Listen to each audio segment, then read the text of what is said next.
Karena Islam itu satunya jalan untuk menuju akhirat. Takbir dulu. Syaratnya kita semua harus betul-betul melaksanakan syariat Islam supaya kita semua selamat di dunia dan di akhirat. Amin.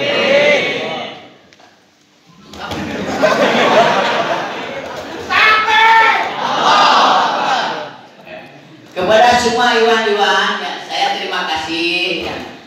Semoga semua istiqomah dalam melaksanakan Islam. Amin. Takbir. Takbir. Yang kedua.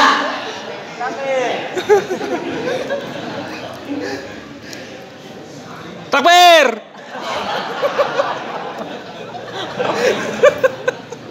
Yang kedua, kita semua harus akhlak yang baik.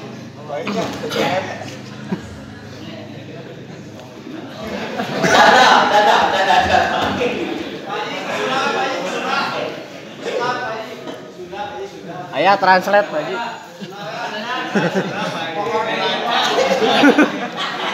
Anaba Pak Haji, anaba. Gaskeun Pak Haji. Anaba gitu. Yang kedua, kita harus berakhlak yang baik ya. Apa cara yang baik? Kita kalau ketemu sama muslim ucapkan assalamualaikum. Waalaikumsalam.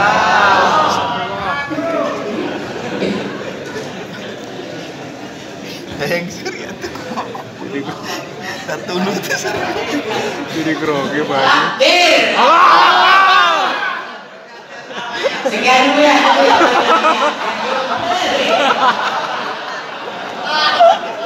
Allahu Akbar. Gaskeun Pak Haji. Baik, kawan-kawan semua, beliau Allahu Akbar. sangat betul-betul menginspirasi kawan-kawan juga semua Singaparna karena memang di usia yang sudah rentak begitu, tua rentak begitu.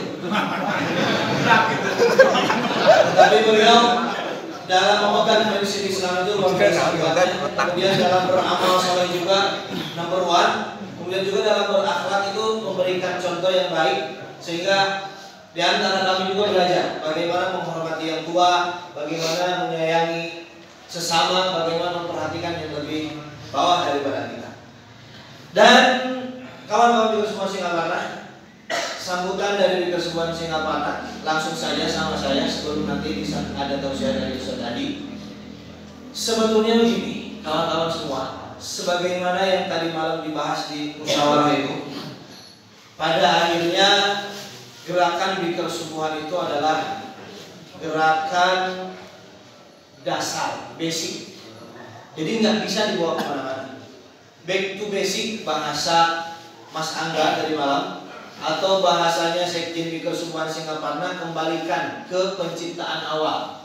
Kalau bahasanya Pak Haji Fauzi dari Bikar Subuhan Tasikmalaya, kembali ke fitrah. Kalau bahasanya NU, kembali ke hitoh. Kalau bahasanya Ahmadiyah, sesat ya, Ahmadiyah itu Ahmadiyah Syiah sesat.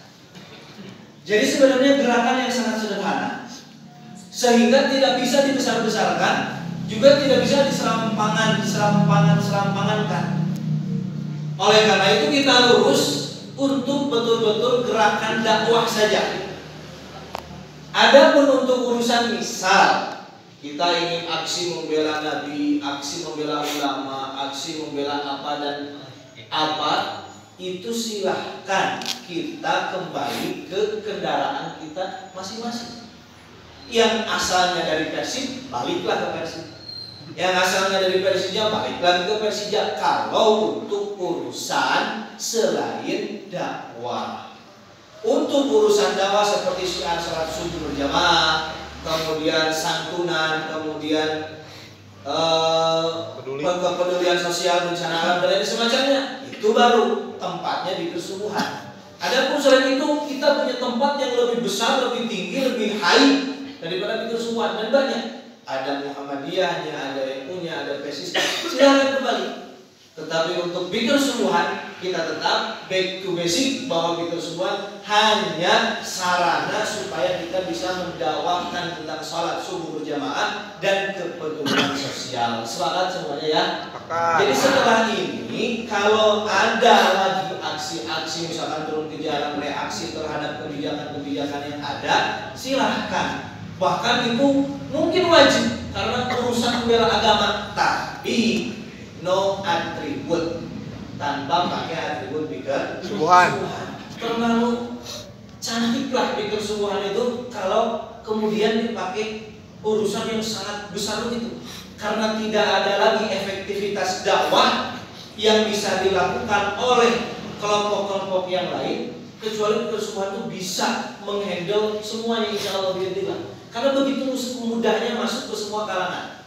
Sehingga kalau kemudian dipakai politik praktis, dipakai kemudian aksi-aksi yang notabene adalah urusan-urusan yang sangat besar, kemudian nanti pikir subuhan pun akan diwarnai, akan di-branding, di-frame oleh musuh-musuh Islam dengan yang nggak baik atau dengan istilah radikalisme, intoleran dan lain semacamnya. Jadi kawan-kawan semuanya, alhamdulillah silaturahmi tadi malam ini menghasilkan nilai dan buah yang sangat manis sehingga kita lebih semangat lagi mendakwahkan syiar sholat subuh berjamaah melalui pikir subuhan.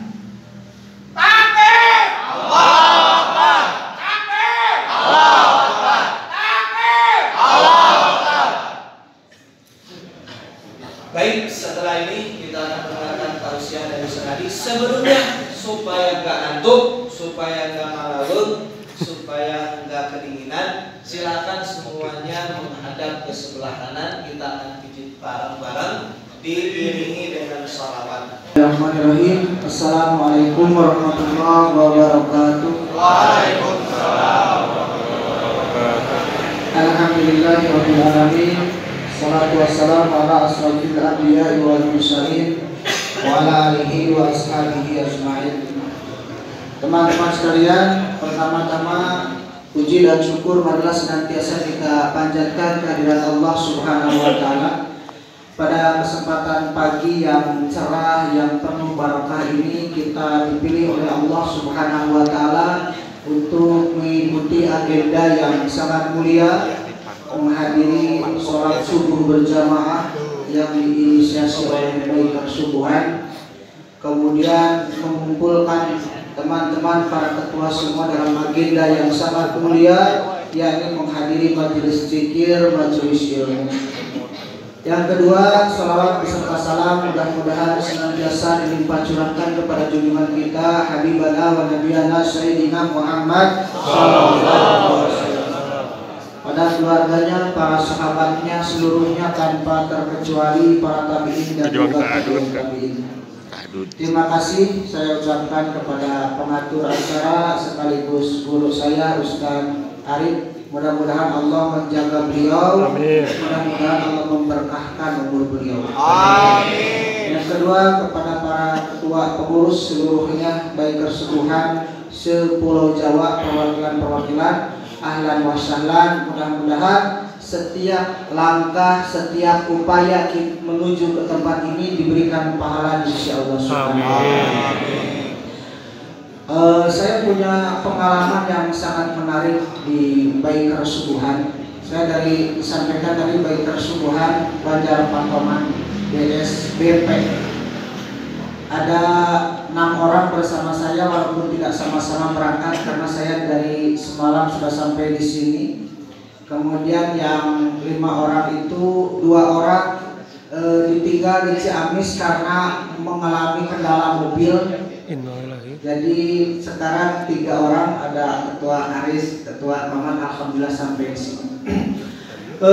Allah Subhanahu wa taala berfirman, a'udzubillahi minasyaitonirrajim, yaquluna rabbana atmim lana nurana waghfir lana.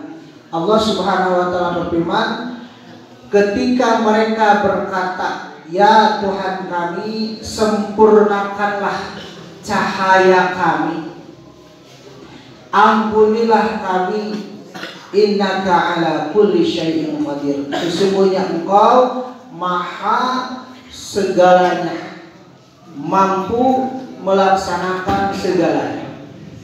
Apa yang dimaksud dengan cahaya di sini?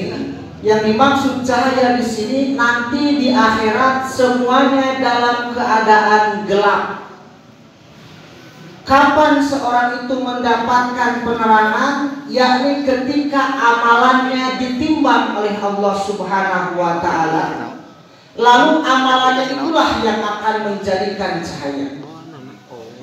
Kemudian Rasulullah SAW bersabda, cahaya bagi mereka yang berangkat dalam keadaan gelap untuk menuju rumah Allah dalam keadaan gelap, yakni sholat subuh. Nah, inilah mudah-mudahan menjadi dalil penguat tentang betapa baikar subuhan ini benar-benar harus kita jaga eksistensinya, benar-benar harus kita dukung penuh. Kata Rasulullah, yang berangkat di malam gelap gulita, walaupun dalam keadaan dingin dan ngantuk, maka kegelapan ketika berangkat itu nanti di akhirat akan berubah dengan cahaya. Mudah-mudahan kita termasuk yang mendapatkan cahaya itu.